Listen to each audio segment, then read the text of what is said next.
ભારતીય રાષ્ટ્રીય કોંગ્રેસ દ્વારા આજે રાજકોટ શહેરમાં કલેક્ટરશ્રીને ઘેરવાનું કામ કરેલું હતું। એસઆરની જે કામગીરી ચાલી રહી છે એ કામગીરી 15 દિવસ પહેલા પણ અમે રજૂઆત કરેલી હતી। આજે એનો જવાબ લેવા માટે અમે આવ્યા હતા।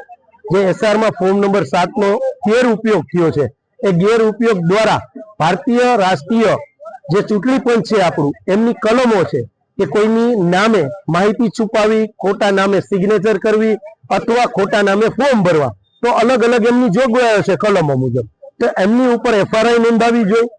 એ સિગ્નેચર કોની છે એની તપાસ થવી જોઈએ। હસ્તાક્ષર કોના છે એ એફએસએલ રિપોર્ટ તપાસ થવી જોઈએ। એફએસએલ માં એમનો રિપોર્ટની તપાસ થવી જોઈએ। ક્યાં પ્રેસમાં છપાણા છે એની તપાસ થવી જોઈએ। ઊંડાણપૂર્વક તપાસ કરીને આની ઉપર એફઆરઆઈ બનાવીને પગલા લેવા જોઈએ। કારણ કે લોકશાહીની અંદર મતાધિકાર સૌથી મોટું હથિયાર ગણાય છે લોકો પાસે।